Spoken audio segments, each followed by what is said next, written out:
The cold seeped through the thin fabric of my trousers, a damp chill crawling from the forest floor into my bones. Moonlight, sharp and unforgiving as shattered glass, cut through the canopy, illuminating the ring of wolves that held us captive.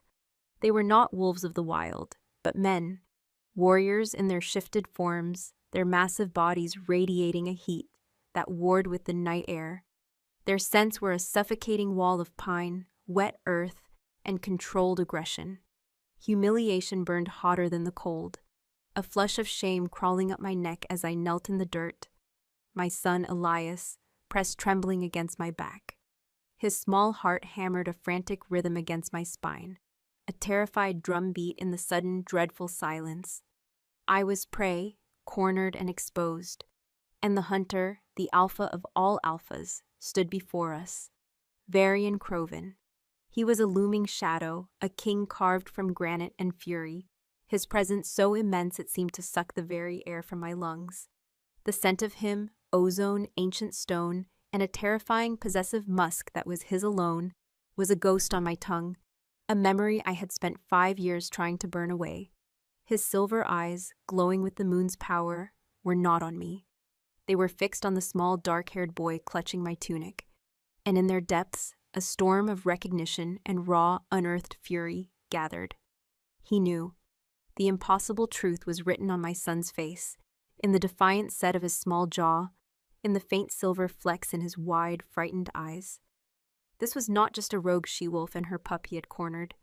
This was a reckoning. His gaze finally lifted to mine, and the fragile peace I had built in the wilderness shattered into a million pieces. The king had found his heir, and in doing so he had found the woman he'd destroyed. His voice, when it came, was not a king's command, but a low, guttural growl that vibrated through the ground. You ran. The accusation was a physical blow. My head snapped up, a bitter laugh dying in my throat. You cast me out, I shot back, my voice shaking with a rage I thought had long turned to ash. My arm tightened around Elias, shielding him, hiding him from the weight of that powerful gaze.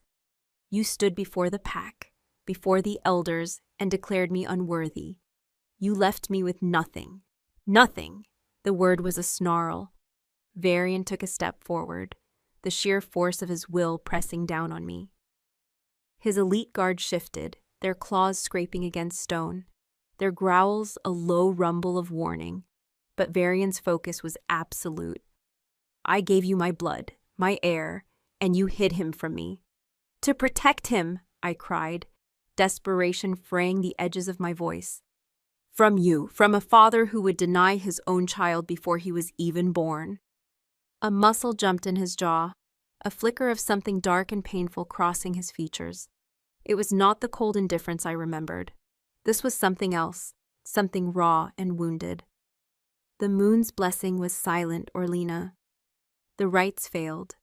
The elders declared the union cursed. And you believed them, I whispered, the old wound tearing open anew. You believed the whispers of a curse over the bond we shared, over the life growing inside me. I looked down at the top of Elias's head, his dark hair soft against my chin. He has never been a curse. He has been my only blessing. Varian's eyes softened for a barest fraction of a second as he looked at our son. The fury receded, replaced by a deep, aching chasm of loss. It was an expression I had never seen on his face, and it unsettled me more than his anger. He took another step, dropping to one knee so he was closer to our level. The movement was shockingly fluid for a man his size, predatorily graceful. He ignored me completely, his attention solely on the boy.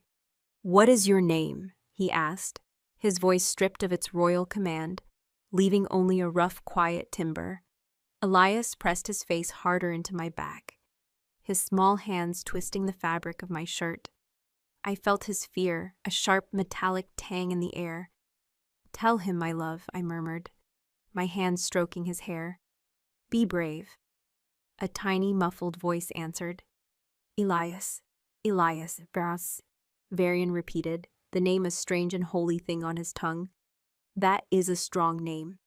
He held out a hand, palm up. It was a large hand, scarred and calloused from battle and rule, yet the gesture was one of peace, an offering. I am Varian. I am your father. The confession hung in the air, heavy and irrefutable. My breath caught in my chest. To hear it spoken aloud, to have the secret I guarded with my life laid bare in the heart of the forest, was like being struck by lightning. Suddenly, a new scent cut through the tension, acrid and disapproving. An older wolf, his fur more gray than black, shifted back into his human form. He was tall and gaunt, his face a mask of stern lines. Lord Valerius, the head of Varian's council, his eyes, cold and calculating, swept over me with disdain before landing on Elias. "My king," Valerius said, his voice a dry rustle of leaves. "A word, if I may. This is a complication. The succession is settled. To bring this wild-born child into the court now, with no proof but a scent on the wind and the word of a rejected female." Varian did not even turn his head. A low growl started in his chest, a seismic tremor that made the very ground vibrate. "Be silent, Valerius, or I will silence you." "But the scandal," the councilman pressed, his voice rising in pitch. "The alliances that hang in the balance. The northern packs will see this as a sign of weakness, of sentiment. This boy is a bastard born in exile. He has no claim." "He has my blood," Varian snarled, finally turning to face his councilman. He rose to his full, towering height, and the alpha power that radiated from him was a physical force. The air crackled. The guards flattened themselves to the ground, whining in submission. Even Valerius, for all his arrogance, bowed his head, his body trembling. "He is the firstborn of my line. He has more claim than any of you." His gaze swung back to me, pinning me in place. The brief moment of vulnerability was gone, replaced by the unyielding iron of the Alpha King. He was no longer a man discovering his son. He was a monarch securing his dynasty. "You will come with me," he commanded. It was not a request. "Both of you will return to the capital." "No," I said, the word tasting like rebellion and terror. I scrambled backwards, pulling Elias with me. "We won't. We have a life here." "You have an existence," he corrected, his voice dangerously soft. "Hiding in the shadows, living off scraps, looking over your shoulder. I am offering him a kingdom. I am offering him his birthright." "And what are you offering me?" I challenged, my heart pounding against my ribs. "A gilded cage? The contempt of your court? The scorn of every wolf who remembers the day you threw me away?" He closed the distance between us in 2 long strides. His shadow fell over us, a chilling eclipse. He crouched before me again, so close I could feel the heat rolling off his skin, see the intricate silver patterns in his irises. His scent was intoxicating, a primal lure my body remembered even if my mind screamed in protest. He reached out, his fingers gently brushing a loose strand of hair from my face. The touch was electric, a jolt of forbidden lightning that shot straight through me. "I am offering you my protection," he murmured, his voice a low, possessive rumble that vibrated deep in my soul. His eyes dropped to my throat, to the place where an alpha's claiming mark should have been. And so much more. My wolf, the beast I had kept chained and silent for 5 long years, stirred within me. It whined, recognizing its mate, its alpha, its king. It wanted to submit, to lean into his touch, to believe the promise in his hypnotic gaze. But the woman, the mother, remembered the cold sting of rejection, the lonely nights, the terror of raising a child alone. "I don't want your protection," I lied, my voice barely a whisper. A slow, predatory smile touched his lips. "You will." He rose, turning his back to me to face his men. "Make camp. We rest here for the night. No one is to touch them. No one is to speak to them. They are under my personal watch." The warriors bowed their heads in silent assent. Valerius shot me a look of pure venom before turning away to organize the patrol. In moments, the tense standoff had become a royal encampment, with me and my son at its heart. the most precious and volatile of prisoners. Varian walked to the edge of the clearing, staring out into the dark woods that had been my sanctuary. I watched his broad back, the powerful lines of his shoulders, the way he held himself with the innate certainty of a man born to rule. He had shattered my world for a second time, once with rejection and now with this possessive reclamation. I clutched Elias tighter, my mind racing. I had to escape. Before the sun rose, before he could drag us back to a life that would surely destroy us both. As if sensing my thoughts, he turned his head, his profile sharp against the moonlight. His voice carried across the clearing, low and laced with an unbreakable command, a promise that froze the blood in my veins. Don't even think about it, Orlina. There is no forest deep enough, no mountain high enough to hide you from me this time. You are mine. The boy is mine. Your running days are over. His words hung in the air, a cage of sound snapping shut around me. The forest, my home, my sanctuary, suddenly felt alien and hostile. Every whispering leaf, every snapping twig was a sentry in Varian's service. The warriors moved with quiet efficiency, their dark forms melting into the shadows to establish a perimeter. A fire was kindled, its hungry flames clawing at the darkness, casting flickering, distorted shadows that danced like ghosts. The scent of wood smoke, usually a comfort, was now the smell of my captivity. I pulled Elias closer, my body a shield, my mind a whirlwind of frantic, useless plans. Run where? He was the Alpha King. His territory was the world. My son stirred against me, his small body shivering not just from fear, but from the encroaching cold. His stomach rumbled, a small, pathetic sound in the charged silence. A fresh wave of fury and helplessness washed over me. I could hunt. I could find shelter. I had kept us alive and warm and fed for 5 years on my own terms. But kneeling here, surrounded by the king's power, I was as useless as a newborn pup. Varian approached, his heavy boots making almost no sound on the damp earth. He carried 2 thick furs, rich and dark, and a steaming water skin. He stopped a few feet away, his presence a palpable weight. He wasn't looking at me with the cold authority of a king, but with an unnerving intensity, as if he were trying to map the 5 years of hardship he saw etched onto my face. "He's cold," Varian stated, his voice a low rumble. He held out one of the furs. "Take this." "We're fine," I snapped, my pride a flimsy shield. "Don't be a fool, Orlina. Your defiance will not keep him warm." He took a step closer, and my wolf whined, a traitorous sound of submission deep in my chest. I hated it. I hated him for being able to draw it out of me. He knelt, not in supplication, but as a predator lowering its center of gravity. He laid the fur on the ground beside me, its lush thickness a silent accusation against the thin, worn blanket I had for Elias. He offered the water skin. "It's broth, rabbit." My stomach clenched. We hadn't eaten since morning. Elias's head lifted, his small nose twitching at the rich, savory scent. His wide, silver-flecked eyes, so much like his father's, stared at the skin with a longing that broke my heart. It was one thing for me to suffer for my pride, but another entirely to make my child suffer with me. My hand trembled as I reached out and took it. Our fingers brushed. A jolt, white-hot and immediate, shot up my arm. I flinched back as if burned, snatching the water skin from his grasp.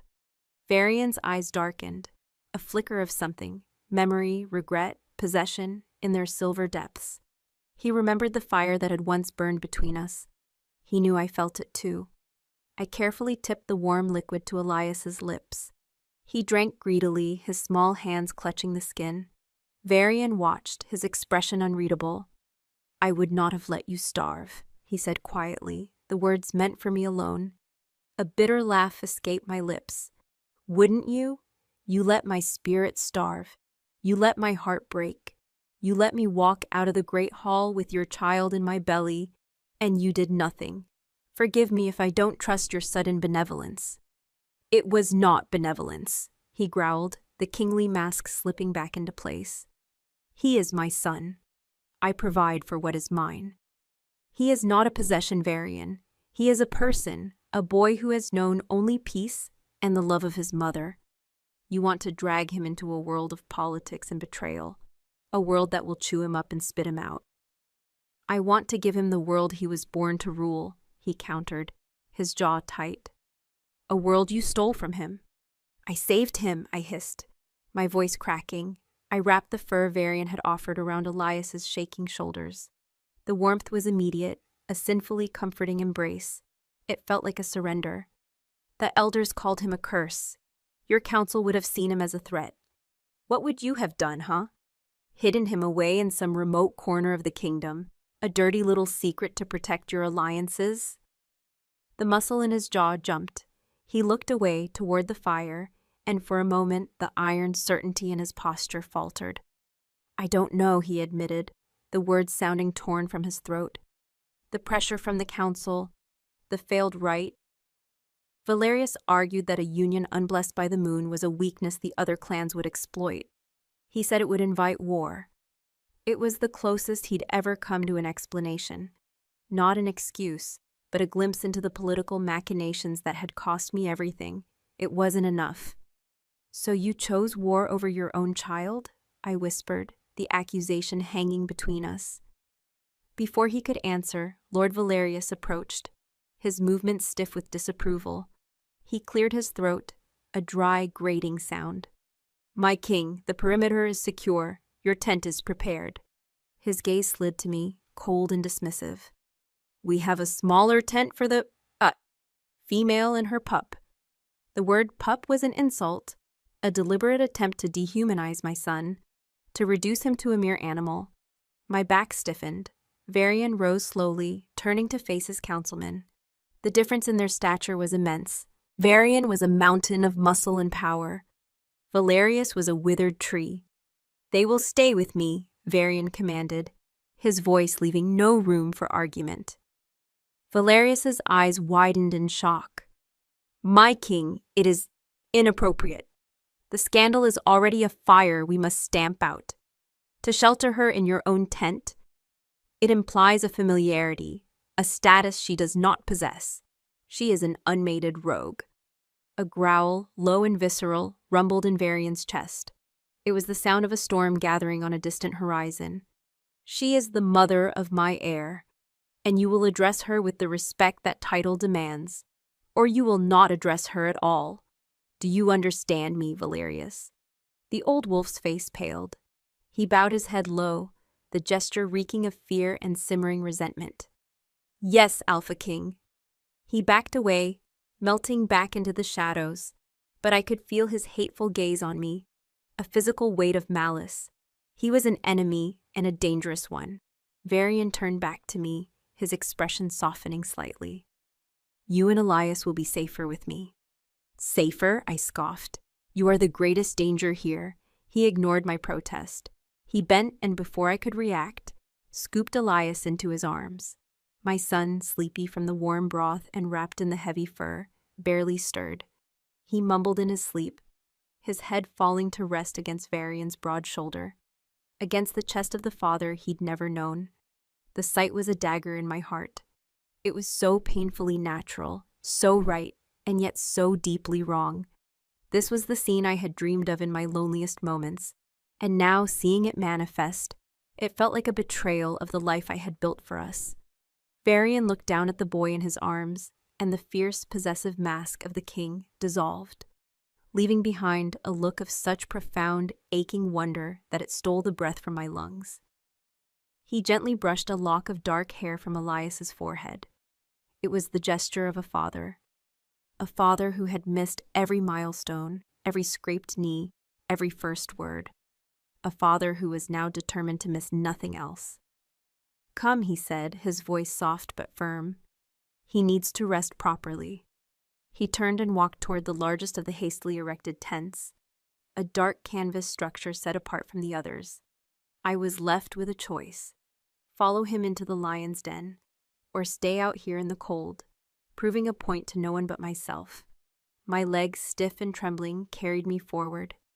I followed the scent of my son, the scent of his father, into the suffocating intimacy of the king's tent. In that, it was surprisingly sparse. A thick bedroll of furs dominated one side, a small folding table with maps held down by daggers on the other. A single lantern cast a warm, golden glow.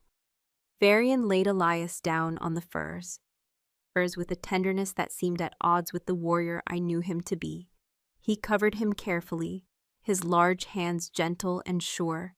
I stood awkwardly by the tent flap, my arms wrapped around myself, feeling like an intruder.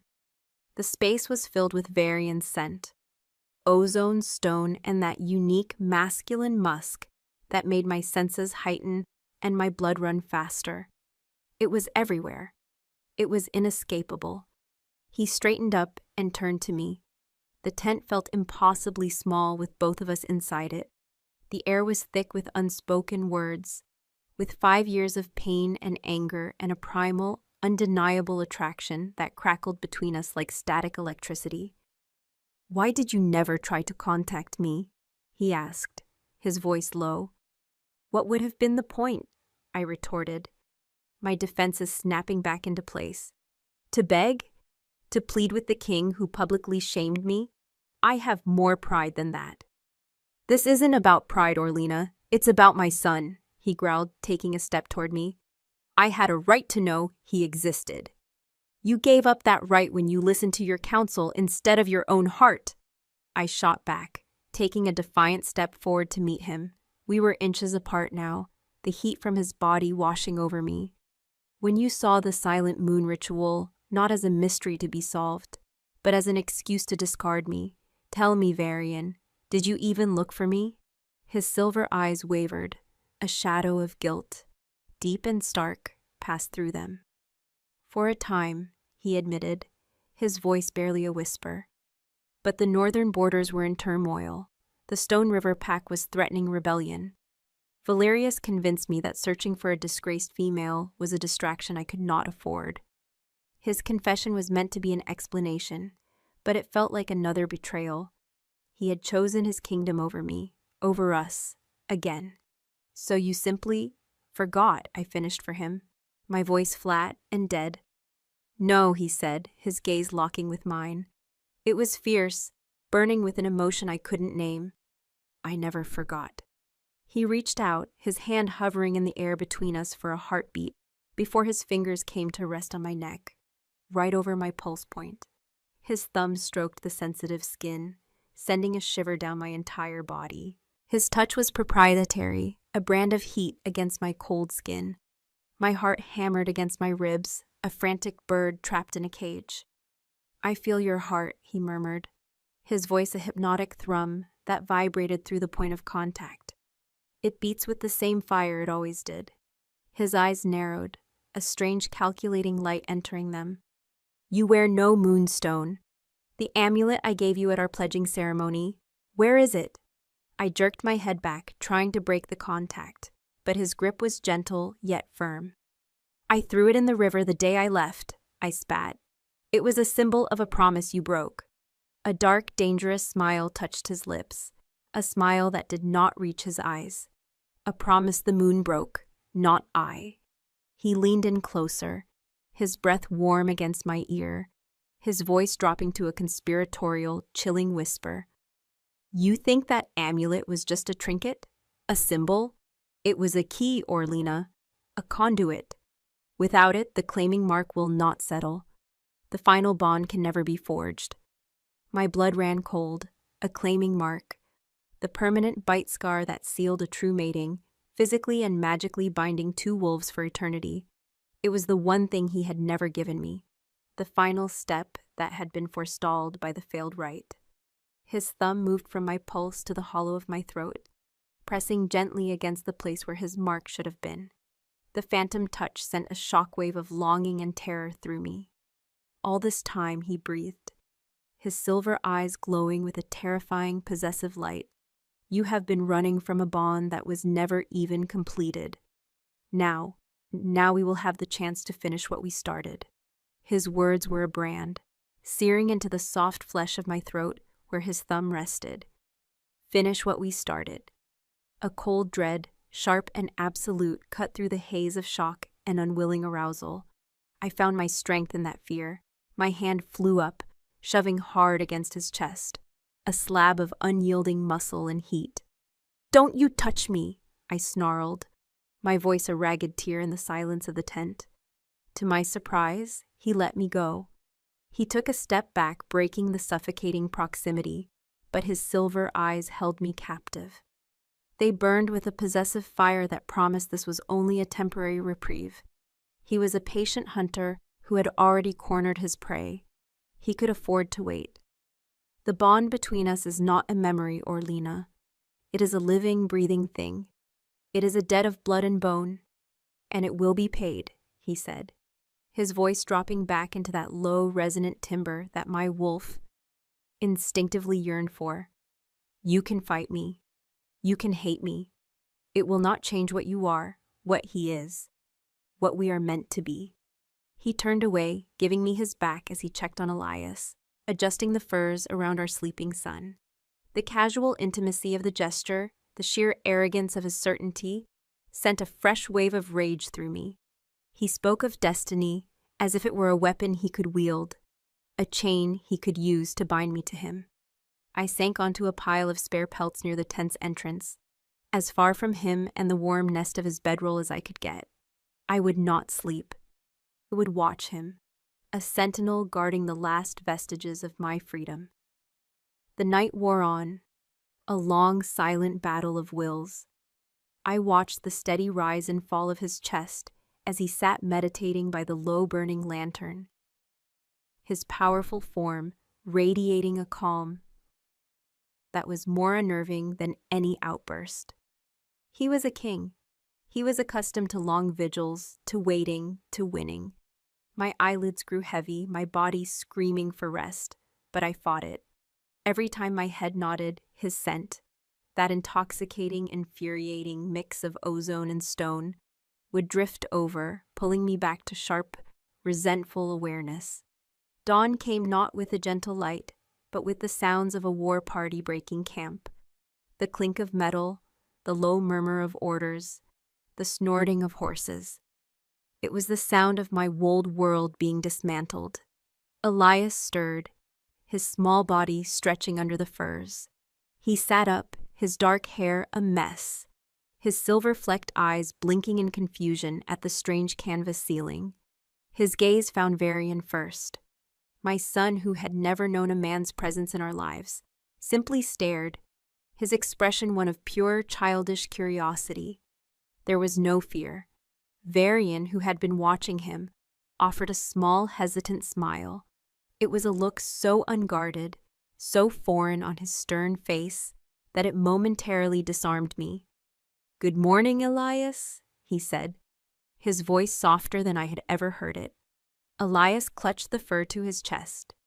"Who are you?" he whispered, the question blunt and innocent. My heart twisted. Varian's smile faltered, the brief light in his eyes dimming. The weight of his 5-year absence was summed up in that simple, devastating question. "I am Varian," he said, his voice rough with emotion. "I'm your father." He held out a piece of dried meat. "Are you hungry?" My son's eyes darted to me, seeking permission, seeking guidance. I wanted to scream, to snatch him up and run. But where? I gave a tight, almost imperceptible nod. He was hungry, and I would not deny him. Elias scrambled out of the bedroll and cautiously approached Varian, taking the offered food with a mumbled, "Thank you." I watched them, a spectator to my own life's unraveling. Varian spoke to him in low tones, asking about the forest, about the animals he knew. He listened with an intensity I had once mistaken for love, his entire being focused on the small boy who was a miniature, softer version of himself.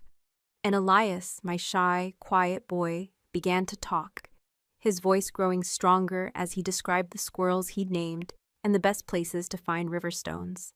A cold, bitter jealousy curled in my gut. This was Varian's power, not just the brute force of an alpha king, but this magnetic gravitational pull that could charm a frightened child and command the loyalty of warriors. He was claiming my son not with threats, but with simple paternal attention, and it was a far more dangerous weapon. When it was time to leave, a warrior brought 3 horses. One was Varian's, a massive black war horse that radiated the same intimidating energy as its master. The other 2 were smaller. Valerius appeared at Varian's side, his lips a thin, disapproving line. "My king, the she-wolf, can ride with one of the guards," he said, avoiding my eyes. "It is more secure." "She rides with me," Varian commanded without looking at him. His gaze was on me. "You and the boy. Both of you."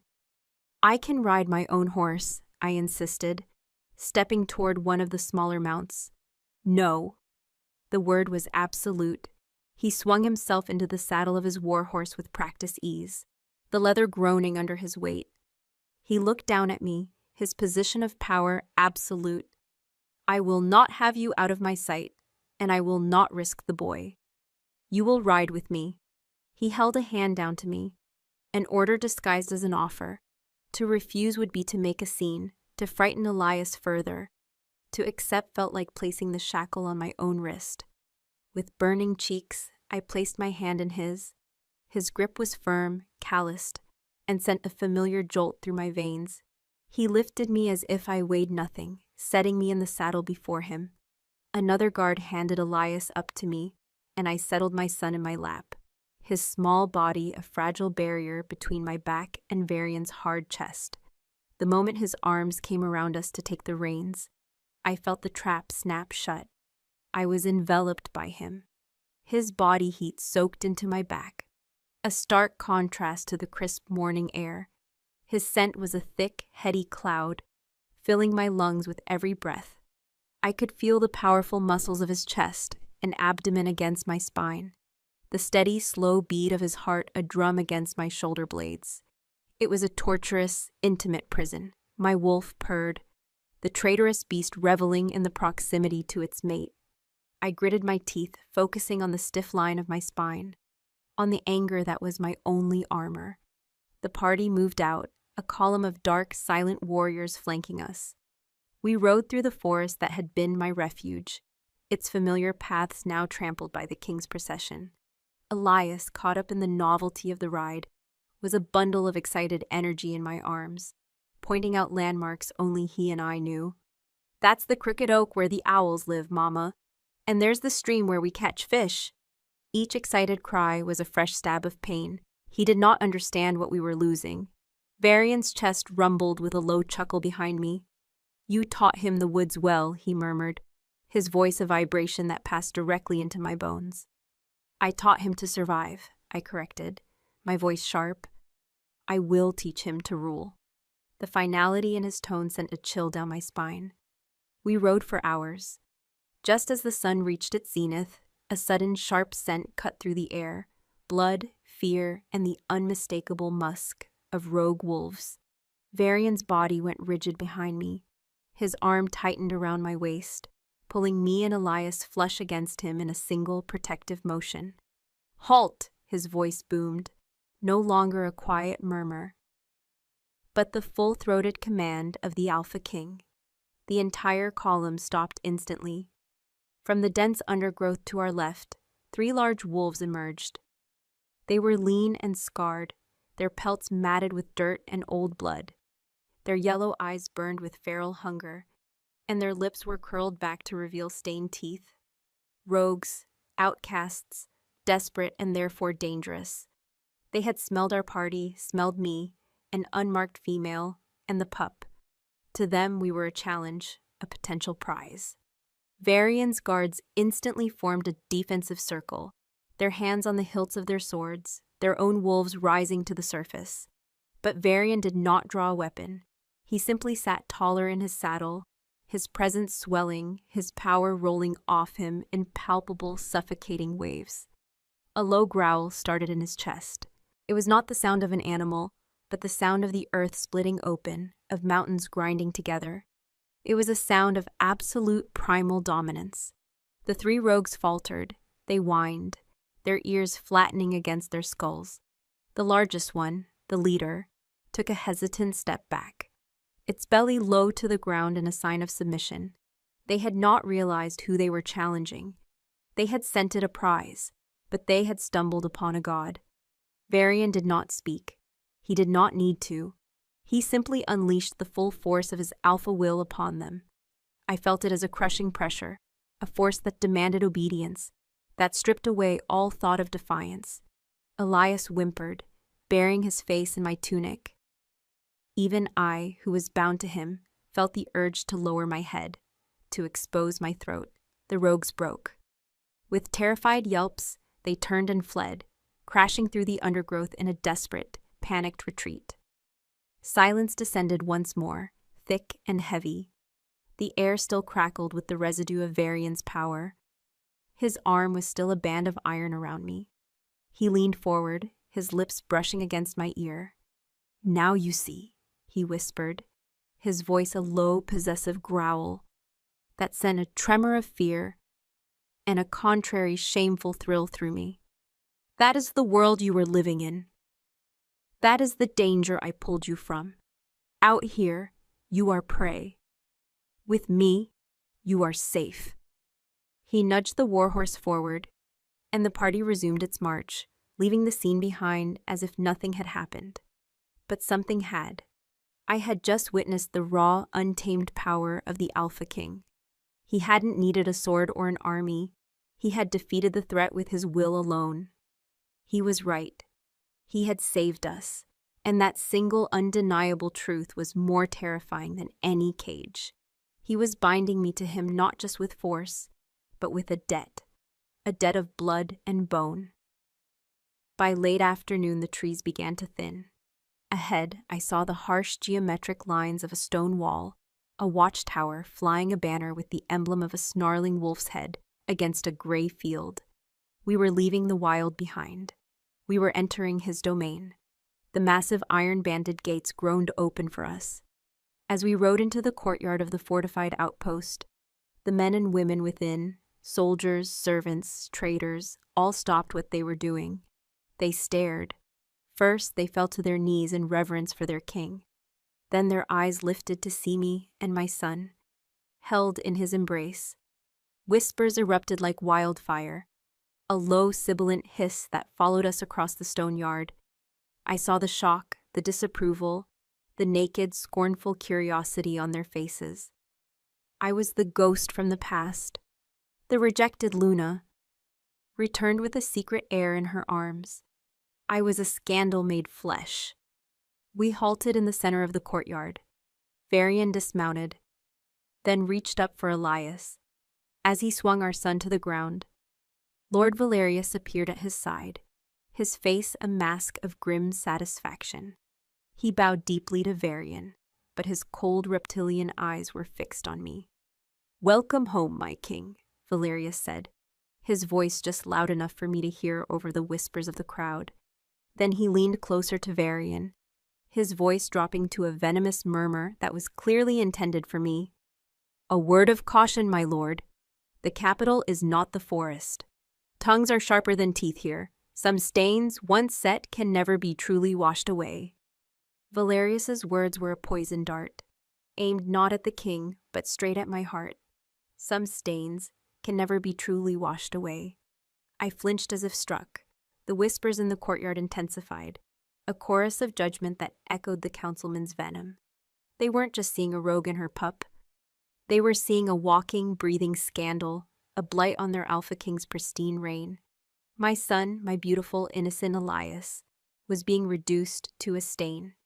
A raw, protective fury, hotter than any shame, surged through me. My hand tightened on Elias's shoulder, my nails digging into the worn fabric of his tunic.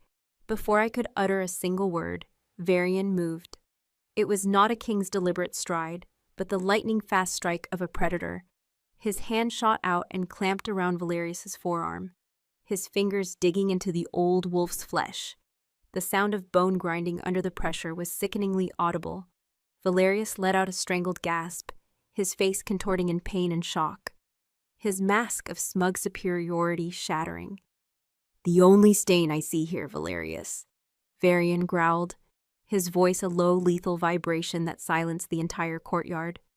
"Is the disloyalty seeping from your pores?" His silver eyes were chips of ice, glowing with a deadly light. "She is Orlena Mylora, of the bloodline that has guarded the Mooncairns for 1,000 years, and this child," he gestured with his free hand to Elias, a sweeping proprietary motion, "is my firstborn son and heir. Anyone who refers to either of them with anything less than the honor they are due will answer to me, personally." He released Valerius's arm with a shove, sending the older wolf stumbling back. The message was brutally clear. The hierarchy had been re-established. I was no longer a discarded rogue. I was the mother of the heir, and under the king's explicit, violent protection. The crowd went silent, their scornful curiosity instantly replaced by fear. They bowed their heads, not daring to meet Varian's gaze. He scanned the yard, his eyes promising retribution, before his focus returned to me. He lifted Elias from my arms and set him gently on the ground, then offered me a hand to help me dismount. I ignored it, sliding off the warhorse on my own. I would not be seen as a damsel needing his aid, not in front of all these hostile eyes. He didn't comment on the slight.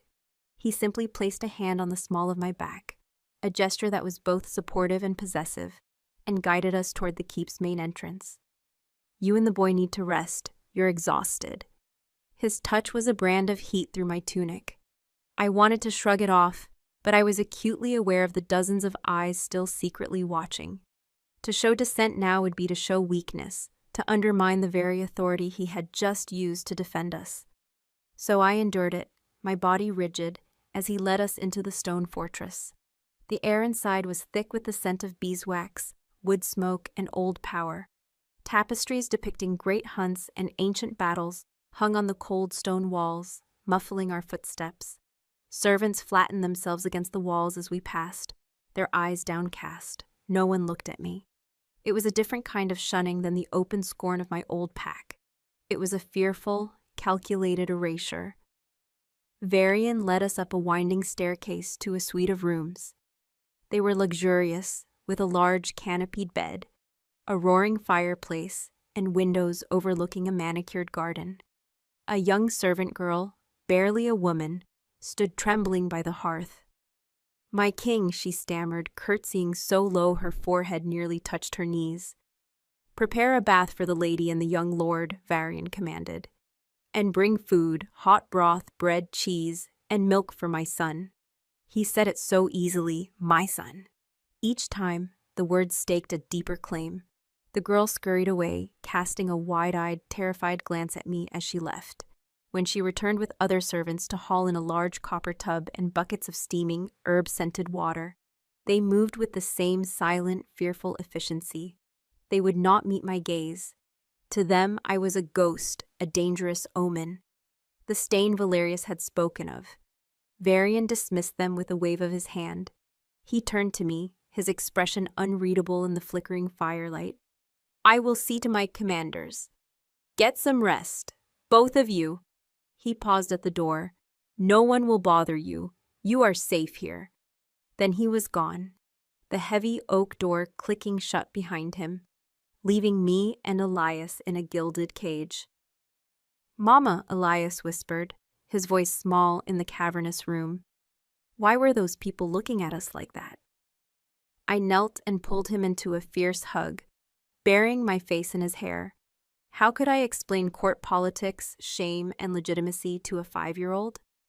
"Because they are unused to people from the forest," I said, the lie tasting like ash. "They are shy."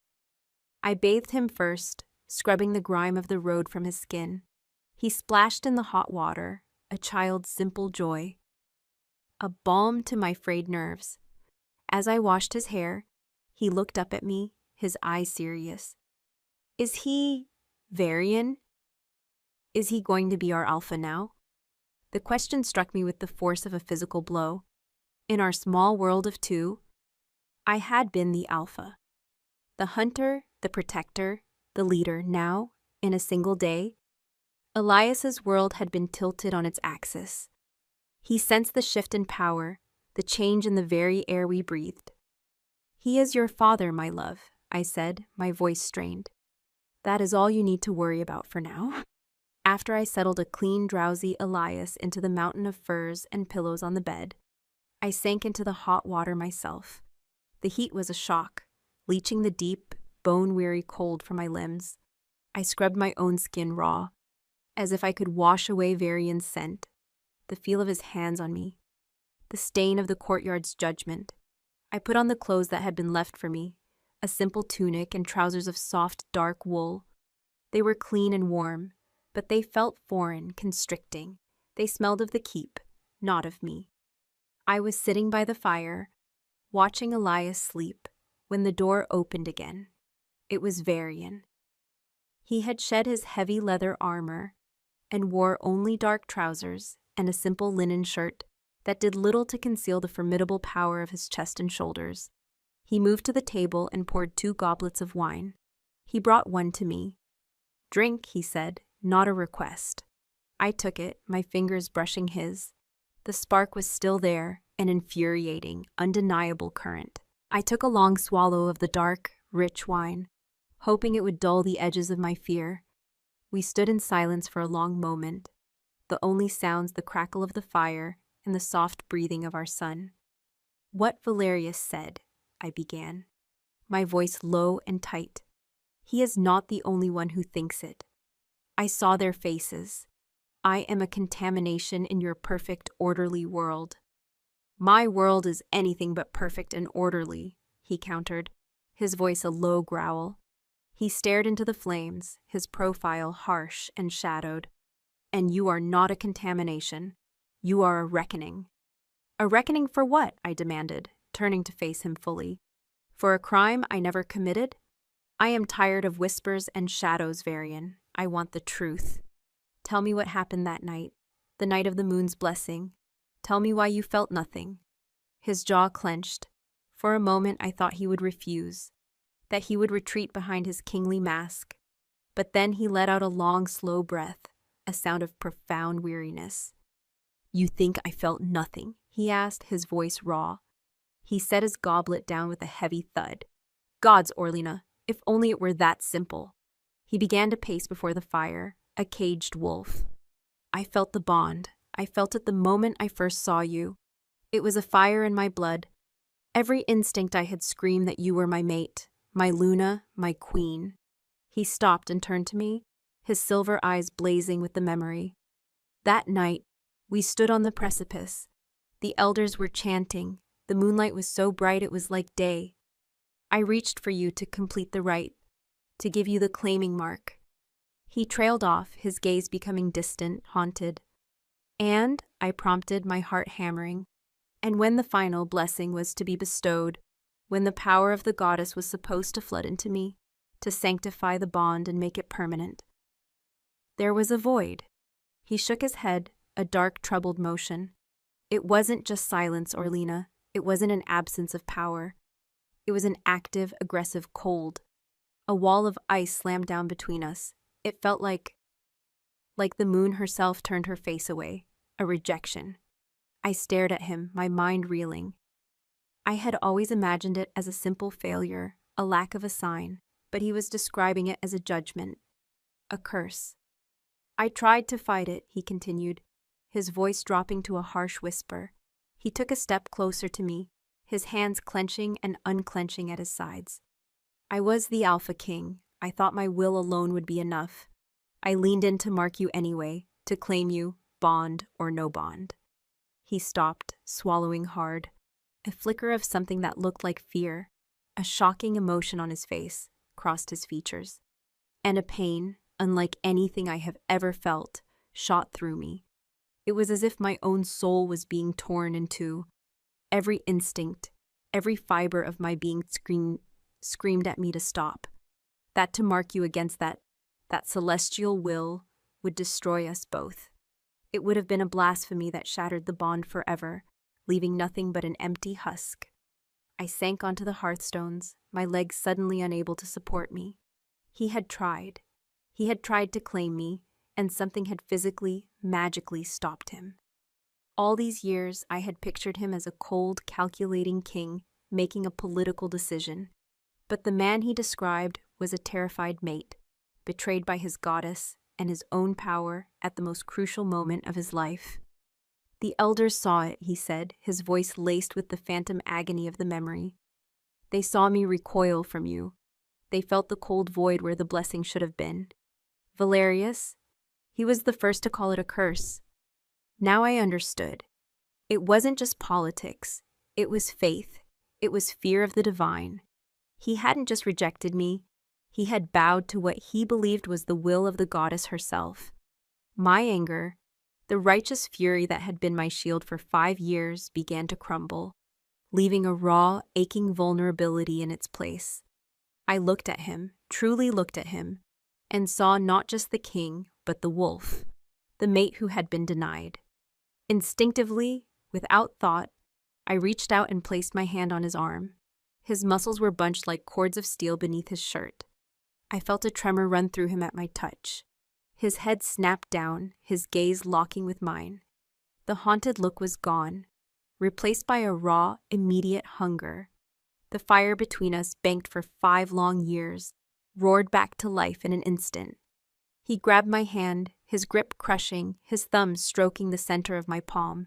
His other hand came up to cup my jaw, forcing me to look at him. His silver eyes were molten, blazing with a desperate, possessive light. That night, the moon denied me, he growled, his voice a low, guttural promise that vibrated through my entire body. He leaned in, his forehead pressing against mine, his scent overwhelming me. She will not deny me again. His breath was a warm promise against my skin. The scent of him, raw and male and irrevocably his, flooded my senses, short-circuiting every rational thought. My body, the ultimate traitor, arched toward him, a flower seeking the sun. The past 5 years of bitterness and survival evaporated in the searing heat of his gaze. There was only this moment, this precipice. His lips, firm and demanding, were a hair's breadth from mine. My own parted in silent, unwilling invitation. My wolf was screaming, a triumphant, desperate howl of homecoming. He was going to claim me, here, now. He was going to finish it. A sharp, violent rap on the heavy oak door shattered the spell. Knock, knock, knock. It wasn't the timid tap of a servant. It was the urgent, demanding summons of a warrior. Varian froze. A growl of pure, primal frustration ripped from his chest. A sound so guttural it seemed to shake the very stones of the room. He didn't pull back. For a heart-stopping second, I thought he would ignore it, that he would take what he wanted and damn the consequences. His eyes, molten silver, held mine, a silent war raging within them, the king versus the mate. "My king!" a voice shouted from the other side, muffled but laced with panic. "It is urgent. Lord Valerius has invoked the Elder Council. He demands an immediate conclave of judgment." The words were like a bucket of ice water. Conclave of judgment. It was an ancient, rarely used proceeding, a formal challenge to an alpha's decree. It was one step short of a call for rebellion. The king won. With a final, tortured look that promised this was far from over, Varian pulled away. The loss of his heat was a physical blow, leaving me cold and trembling.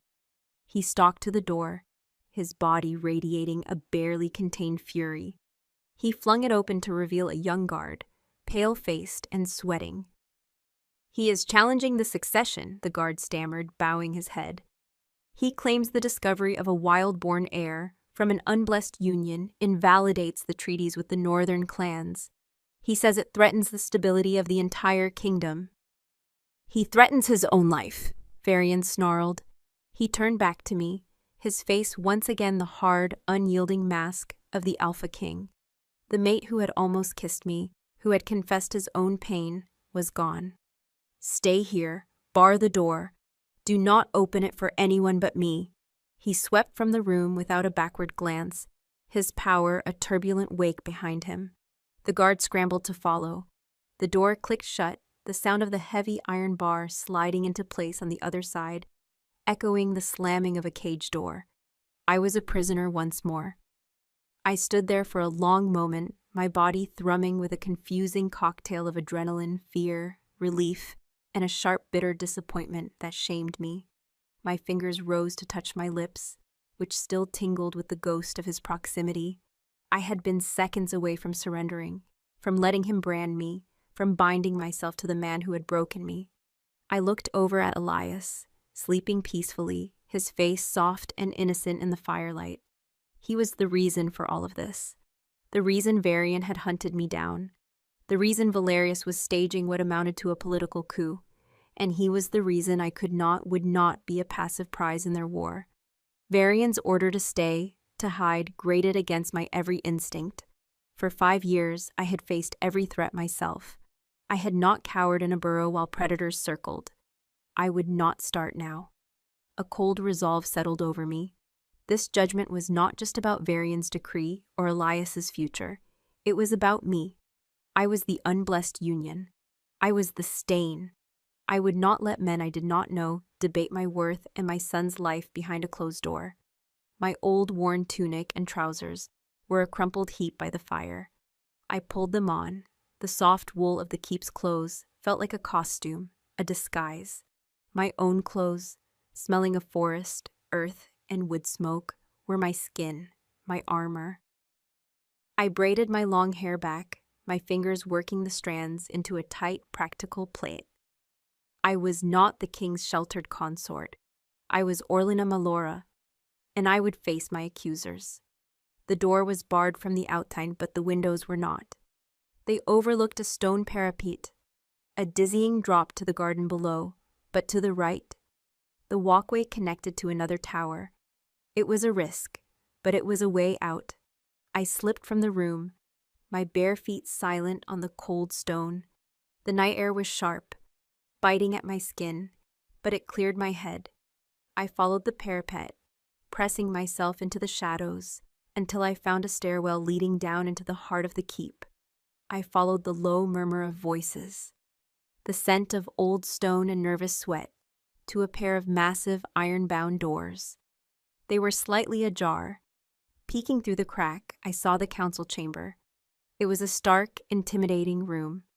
A long carved stone table dominated the space, surrounded by a dozen high-backed chairs. Seated in them were the elders, their faces grim and weathered, ancient wolves in human form. At the head of the table, Varian sat upon a throne-like chair, his hands gripping the armrests, his knuckles white, and pacing before them all, his voice a venomous, persuasive hiss, was Valerius. "A bastard born of a cursed union," he was saying, his arm sweeping out in a dramatic gesture. "The king's sentimentality clouds his judgment. He asks you to accept this, pup, as your future Alpha King, a boy raised by a bitter rogue, with no knowledge of our laws, our traditions, our gods. He will be a weak link, an easy target for our enemies. The northern clans will see this as the perfect excuse to break their allegiance. They will smell weakness, and they will attack." An old elder, his face a roadmap of scars, grunted. "The boy has the king's blood. That is the law." "The law is superseded by the will of the moon," Valerius shot back. "And the moon turned her face from this union. We all felt it that night. The silence, the rejection, it was a sign, a warning that this line should not continue. Orlina Malora's blood is tainted." Varian slammed his fist on the stone table. The sound cracked through the chamber like a thunderclap. "You will not speak her name with such disrespect, old wolf. You tread on dangerous ground." "I speak the truth," Valerius cried, turning to the elders, playing his audience. "A truth you are too blinded by loyalty or fear to see. Have you forgotten the histories?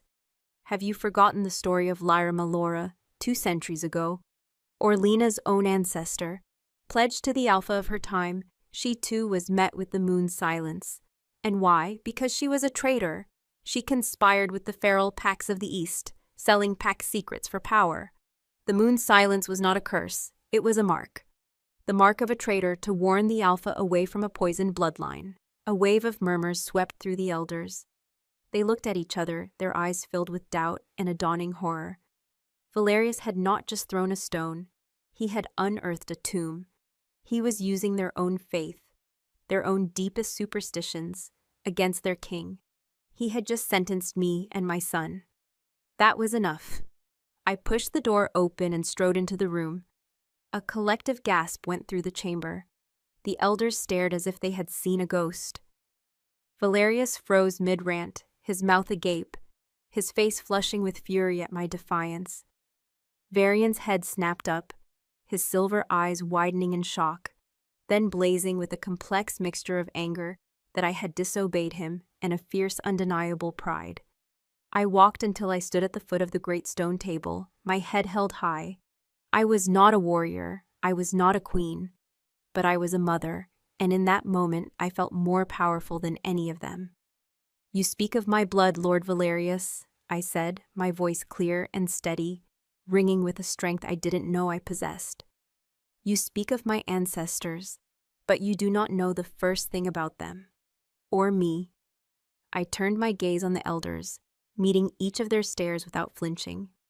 "My name is Orlina Myalora. For 1,000 years my family has guarded the moon cairns. We do not conspire with feral packs. We are lore keepers. We are tenders of the old ways, the ways many of you have forgotten in your stone keeps and your political games." I took a breath, my voice dropping, filled with the weight of my own truth. "You speak of the moon's silence as a mark of shame, a curse. But you are wrong. I have lived under that silence for 5 years.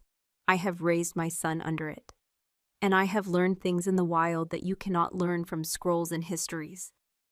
I looked directly at Varian, my words for him alone, though the entire room listened, rapt. "The moon is a mother. She does not curse children. She protects them," Valerius scoffed, recovering his voice. "Protection? She abandoned you. She left you unmated, unclaimed." "No," I said, a sudden startling clarity washing over me, a truth that felt as if it had been whispered into my soul.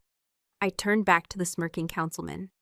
"She did not abandon me. She protected me, from a pack that would have cast out my child, from a council that would have called him a bastard, and from an alpha who, in that moment—" My eyes found Varian's again, my voice softening with a painful dawning understanding, was not yet strong enough to choose his mate over his politics. The accusation, gentle as it was, hit Varian like a physical blow. The truth of it was stark and ugly, reflected in the sudden pain that flashed in his eyes. He stood up, his chair scraping against the stone floor. He was no longer looking at Valerius or the elders. He was looking only at me, a sense of awe and dawning horror on his face, as if he were seeing the whole world in a new light. "The legend of Lyra," he breathed, the words coming slowly as a new interpretation dawned on him. "The histories say that the alpha she was pledged to was weak, that he was controlled by his council, that he was about to sign a treaty that would have decimated his people." He looked at Valerius, his eyes narrowing with a terrifying, cold fury. The mark of a traitor was not on her. It was on him. The moon's silence wasn't a warning about her bloodline. It was a shield protecting a daughter of a sacred line from bonding with an unworthy alpha. He took a step from behind the table, his gaze locked on mine, intense and searing. The full, catastrophic weight of his mistake, of his misinterpretation 5 years ago, crashed down upon him. He had thought the goddess was punishing him with a cursed mate, but the truth was infinitely more damning. The goddess had simply found him wanting. The chamber was utterly silent, the air thick with revelation. Varian's voice, when he finally spoke, was a raw, broken whisper that was more powerful than any roar. "It was never a curse," he said. His eyes filled with 5 years of unbearable regret. "It was a shield, and I was not worthy to stand behind it." The silence in the council chamber was a living thing, a suffocating pressure that pressed in on all sides. My words, and Varian's subsequent soul-shattering revelation, hung in the air, displacing all the oxygen. The elders stared, their ancient faces a mixture of shock, awe, and dawning comprehension. They were not looking at a rogue female anymore. They were looking at the living embodiment of their goddess's will, a woman the moon herself had seen fit to shield. Valerius was the color of old parchment, his lips a bloodless line of disbelief and terror, his carefully constructed web of lies, woven from twisted history and superstition, had been utterly annihilated. He had sought to use the goddess as his weapon, and in doing so had exposed himself as a blasphemer. Varian's gaze never left mine. The regret in his eyes was a vast, barren landscape, a chasm of wasted years and unforgivable failure. The iron mask of the king was gone, shattered. In its place was the raw, agonized face of a mate who has just realized he threw away his own soul. He had not been denied a blessing, he had failed a test. And the price of that failure was the 5 years I had suffered, the 5 years he had lost with his son. He took another step toward me, his hand reaching out, not in command, but in a hesitant, trembling plea. Before he could speak, Valerius, cornered and desperate, let out a choked, furious sound. "Lies! A convenient reinterpretation. She twists the histories to suit her own." He never finished the sentence. Varian moved. It was not the calculated strike of a king, but the fluid, inescapable blur of an apex predator. He crossed the space between them in a heartbeat. He didn't draw a weapon. He didn't need to. He backhanded Valerius across the face. It was not a slap, but a blow of pure, controlled alpha power. The crack echoed off the stone walls like a breaking bone. Valerius crumpled to the floor, a whimper of pain and shock escaping his lips, blood trickling from the corner of his mouth. Varian stood over him, a looming mountain of righteous fury. His voice, when he spoke, was deathly quiet, a razor's edge in the absolute silence. "You invoked the conclave of judgment," Varian said, each word a chip of ice. "So you shall have it." He turned his head slightly, his silver gaze sweeping over the terrified, silent elders. "Lord Valerius, for the crime of bearing false witness against the mother of the royal heir, for the crime of twisting sacred law to serve your own ambition, and for the ultimate blasphemy of misrepresenting the will of the moon goddess to your alpha, you are hereby judged." He crouched down, grabbing a fistful of Valerius's robes and hauling him halfway to his feet. "I strip you of your rank. I strip you of your seat on this council. I strip you of your voice in the affairs of this kingdom. You are no longer Lord Valerius. You are nothing. You are no one." He threw the old wolf back to the floor. "You are exiled. You will be escorted to the blighted borders at dawn. If you ever set foot in my lands again, your life is forfeit. That is my judgment." Valerius stared up, his face a mask of ruined pride. You cannot—" "I can," Varian stated, his power absolute. "And I have." He turned his back on the broken wolf, a gesture of ultimate dismissal. He looked to the elders. "Does any other member of this council wish to question my decree, or the legitimacy of my son, or the honor of his mother?" One by one the elders rose from their seats, and one by one they bowed. It was not the perfunctory bow of subjects to a king. It was a bow of deep, profound reverence. They bowed to their alpha, and then, their eyes shifting to me, they bowed to the will of their goddess. "Leave us," Varian commanded. The elders filed out silently, not daring to meet his eyes. The guards hauled a sputtering, defeated Valerius from the chamber. The great doors boomed shut, leaving Varian and me alone. In the vast, echoing room, the silence that fell was different. It was no longer charged with political tension, but with 5 years of unspoken, personal pain. He stood there, in the center of the room that represented his power, looking utterly broken by it. "Orlina," he whispered, my name a wound on his lips. I didn't answer.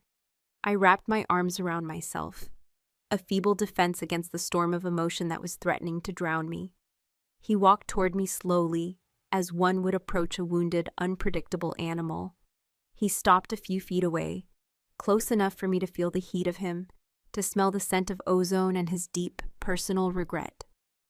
"I was a coward," he said, his voice raw, stripped of all artifice. "You were right. I was not strong enough. I let Valerius and the others fill my head with talk of curses and bad omens because I was afraid. afraid of the other clans, afraid of a succession war, afraid of looking weak. He finally met my gaze, and the agony in his eyes was so profound it made my own heart ache in betrayal. I chose my crown over my soul, and I have been paying for it every day since. You think you paid for it? I asked, my voice trembling with a grief so deep it felt bottomless. I was the one who walked out of the great hall alone, with the whispers of the pack like knives in my back. I was the one who faced the winter with nothing but the clothes I was wearing and a life growing inside me. I was the one who held our son when he was sick with fever, praying to a silent goddess to spare him, because I had no one else to pray to. Your payment was a quiet conscience in a warm castle. Mine was terror in the dark. Tears I had refused to shed for 5 years burned my eyes. Each word was a stone I had carried, and I was finally laying them at his feet. He didn't flinch from my words. He absorbed them, let them cut him as they were meant to. He took a step closer, and then he did something that shattered the last of my defenses. The Alpha King, the ruler of all clans, Varian Croven, sank to one knee before me. He bowed his head, a gesture of such complete and utter submission it stole the breath from my lungs. I cannot take back the cold, he said, his voice thick with unshed tears. I cannot erase the fear. I can never give you back those years. All I can do is offer you the rest of mine. He looked up at me from the floor, his silver eyes shimmering with a vulnerability I had never imagined possible. I am not asking for your forgiveness, Orlena. I have not earned it. I am begging for a chance to become the male the moon knew I was not then. Let me be a father to our son. Let me be a mate to you, not because of a bond or a prophecy, but because I choose it, because I choose you above my counsel, above my kingdom, above my own pride. His words were not a command. They were a plea. He was laying his power, his crown, his very soul at my feet and giving me the choice. My own tears finally fell, silent tracks on my dirty cheeks. The anger that had been my shield for so long had been washed away by his absolute surrender, leaving only a deep, hollow ache of loss for what we could have been, and a fragile, terrifying flicker of hope for what we still could be. I reached out a trembling hand and laid it on his shoulder. At my touch, a tremor ran through his entire body.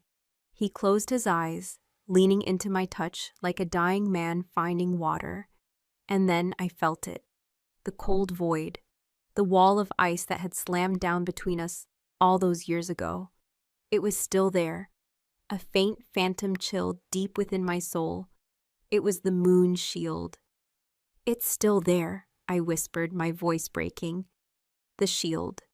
His eyes snapped open, filled with a fresh wave of despair. Then she still finds me unworthy. No, I said, a dawning realization blooming in my heart. I looked down at the king kneeling before me, a male who had just publicly humbled himself, admitted his weakness, and chosen love over power. He was not the same alpha he had been 5 years ago. She doesn't find you unworthy. She is waiting for me. The shield was not just to protect me from him. It was to protect me from a bond I had not chosen. It was to give me the ultimate power, the final say. The goddess was not waiting for him to be worthy. She was waiting for me to accept him, my choice, my will. That was the final key. Orlena, he breathed, his hope and fear a palpable thing between us. I knelt before him so we were face to face. I lifted my other hand, cupping his jaw, feeling the rough stubble against my palm. I looked into his eyes, into the depths of his soul, and I saw the truth. I saw his love, his regret, his unwavering devotion. I choose you, Varian, I whispered. The moment the words left my lips, it happened. The phantom chill did not just vanish, it shattered. It was an explosion of warmth, a tidal wave of pure golden power that flooded every part of my being. It was the light of 1,000 moons, the warmth of the summer sun, the roar of a river breaking through a dam. It poured from me into him, and from him into me. The bond, suppressed and denied for so long, flared into life with an intensity that made me cry out. It was everything. It was completion. It was homecoming. Varian gasped, his entire body shuddering as the blessing, so long withheld, finally washed over him. He stared at me, his eyes wide with a holy, reverent awe.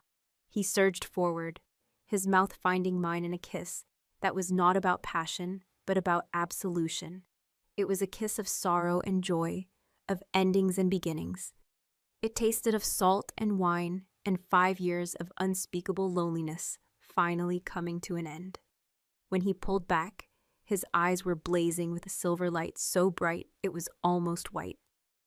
He lowered his head, his gaze falling to the vulnerable curve of my neck. "Let me," he pleaded, his voice a ragged whisper. "Let me mark you, let me make you mine, before the goddess and all the world. Let me finish what we started."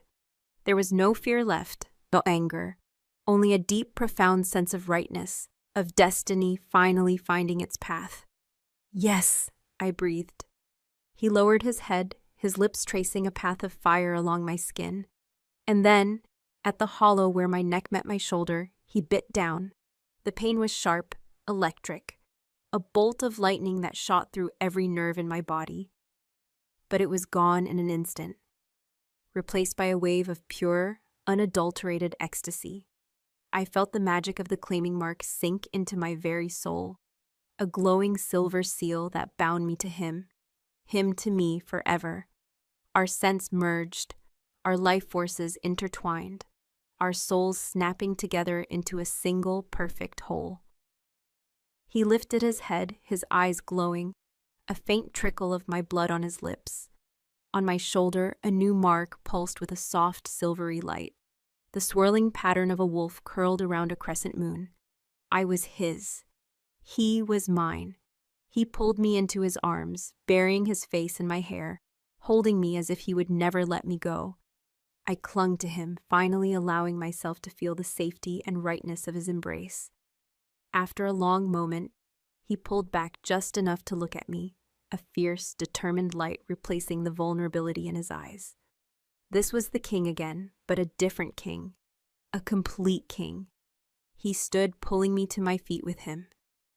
He looked toward the door, beyond which lay the keep, the kingdom, and the world that had tried to tear us apart.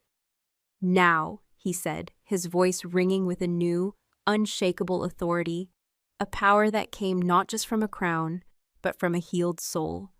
He took my hand, lacing his fingers through mine. "We go to our son, and then we introduce the kingdom to its prince, and to its queen." 3 full moons had waxed and waned, painting the kingdom in shades of silver. Spring had come to the capital, a riot of determined green, pushing through the cracks in the old stones of the keep. The scent of rain-washed earth and blossoming moon-petal flowers now mingled with the familiar aromas of wood smoke and beeswax. It was a scent of new beginnings. I stood on the balcony of our royal suite, the one I had once considered a gilded cage. A soft breeze, carrying the last chill of winter, rustled the leaves in the gardens below and toyed with the loose strands of my hair. A heavy fur, Varian's fur, was draped over my shoulders, carrying his constant, grounding scent of ozone and ancient stone. I was never without it now. On my shoulder, the claiming mark was a nest of intricate silvery scars, a permanent emblem of our bond that pulsed with a gentle warmth against my skin.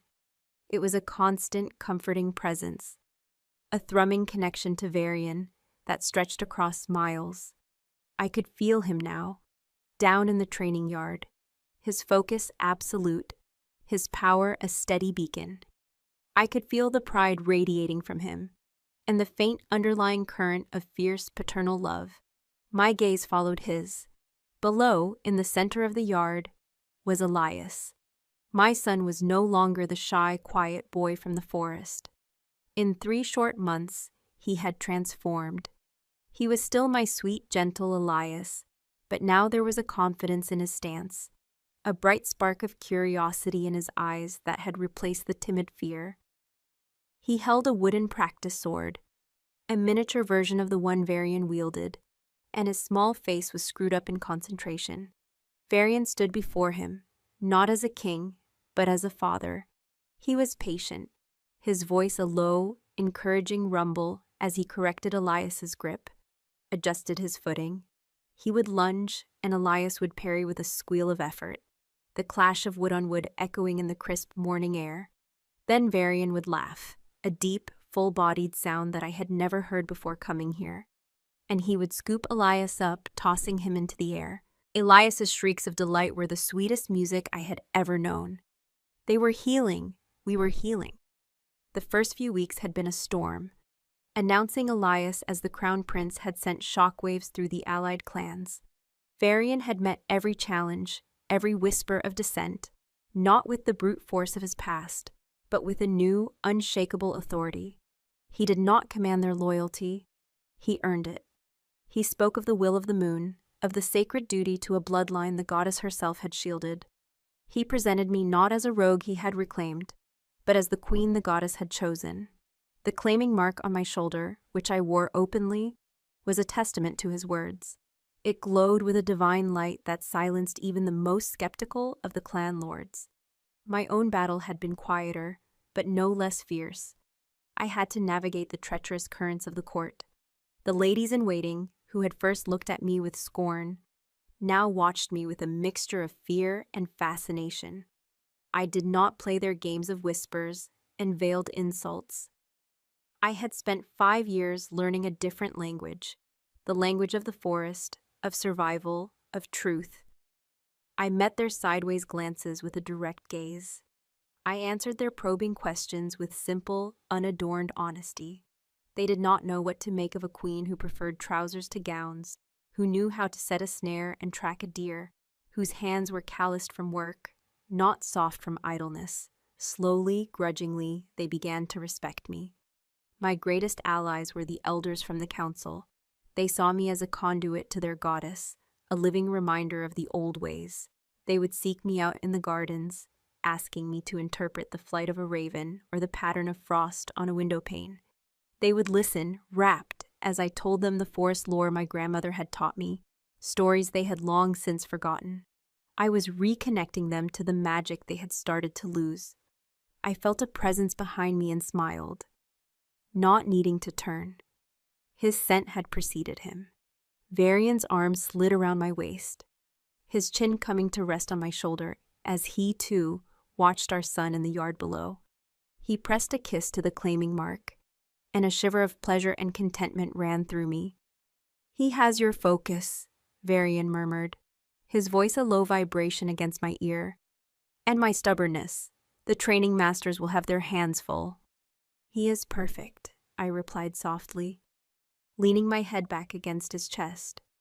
We stood in comfortable silence, watching our son, our perfect union of wildness and royalty. "Do you miss it?" he asked after a long moment, his voice quiet, serious. "The forest, your freedom?" It was a question he had been afraid to ask, and one I had spent many nights pondering. I thought of the wild, tangled woods, the crisp silence of a winter morning, the fierce, lonely independence that had defined me for so long. "I miss the quiet sometimes," I admitted, but I was never truly free. I was always running, always looking over my shoulder, always afraid. I turned in his arms to face him, my hands coming to rest on the solid wall of his chest. I looked up into his silver eyes, eyes that now held no shadows, only a deep and abiding love for me and our son. "This," I said, my voice thick with an emotion that still felt new and overwhelming. "Being with you, with Elias, knowing he is safe, knowing we are safe. This is freedom, Varian. You are my freedom." A look of profound relief and adoration washed over his face. He bent his head, capturing my lips in a kiss that was slow and deep and full of promises kept. It was no longer a kiss of desperation or regret, but of a deep, settled peace. When he pulled away, he kept my hands in his. "I have something for you," he said, a rare, boyish excitement in his eyes. "Come." He led me not back into the keep, but down a winding path in the garden I had not explored before. It led to an old, forgotten gate, tangled with overgrown ivy. Varian produced a heavy iron key and opened it. Beyond was not more manicured lawn, but a stretch of wild, untamed land that bordered the castle walls. Tall grasses swayed in the breeze, ancient oaks spread their gnarled branches, and a small, clear stream tumbled over mossy rocks. It smelled of damp earth and wild things. It smelled like home. In the center of the clearing stood a small, beautifully crafted stone cottage, smoke curling lazily from its chimney. "What is this?" I breathed, my heart beginning to pound. "The capital can be suffocating," Varian said, watching my face intently. "I know you need the wild, a place to breathe, a place that is yours alone." He squeezed my hand. "It is yours, Orlina, a sanctuary. Whenever the stone walls feel too close, you can come here, you and Elias, or just you." Tears welled in my eyes. It was the most thoughtful, most perfect gift he could have possibly imagined. He had not just claimed me, he had seen me. He understood the wild part of my soul, and instead of trying to tame it, he had given it a place to bloom. He led me inside. It was simple and rustic, with a large stone hearth, comfortable wooden furniture, and shelves filled not with scrolls of statecraft, but with books on herbal lore and ancient legends. Lying on the main table, nestled on a bed of soft moss, was a new moonstone amulet. It was not the ornate kingly piece he had given me years ago, but a simple, smooth, silver-gray stone, polished by a river's current, bound in simple leather. It felt warm to the touch, humming with a quiet, natural magic. "For you," he said softly, "not a key to a bond, but a reminder of who you are, the lady of the wilds, the guardian of the moon cairns, my queen." I picked it up, its weight familiar and right in my palm. I slipped it over my head, the stone coming to rest in the hollow of my throat. It felt like settling the last piece of my soul back into place. I turned to him, my heart too full for words, and threw my arms around his neck, pulling him down for a fierce, grateful kiss. Later, as twilight painted the sky in shades of lavender and rose, we sat on the porch of my cottage, watching Elias chase fireflies in the tall grass. He was laughing, his face alight with pure, unadulterated joy. A prince of the kingdom, playing in the heart of the wild. He was both, and he was whole. Just like his parents. Varian's arm was a warm, solid weight around my shoulders. I leaned into him, my head on his shoulder, the moonstone cool against my skin. The moon, a perfect silver sickle, began to rise over the tops of the trees. It was not silent tonight. It was singing, a soft celestial melody of love found, of family forged, of a bond once shielded, now blessed. I was no longer the rejected Luna. I was no longer the mother hiding in secret. I was Orlina Croven, queen of the Alpha King, mother of the Crown Prince. I had walked through the fire of rejection and emerged not burned, but forged. My past was not a stain to be washed away, but the wild, thorny ground from which my new life had finally, beautifully bloomed.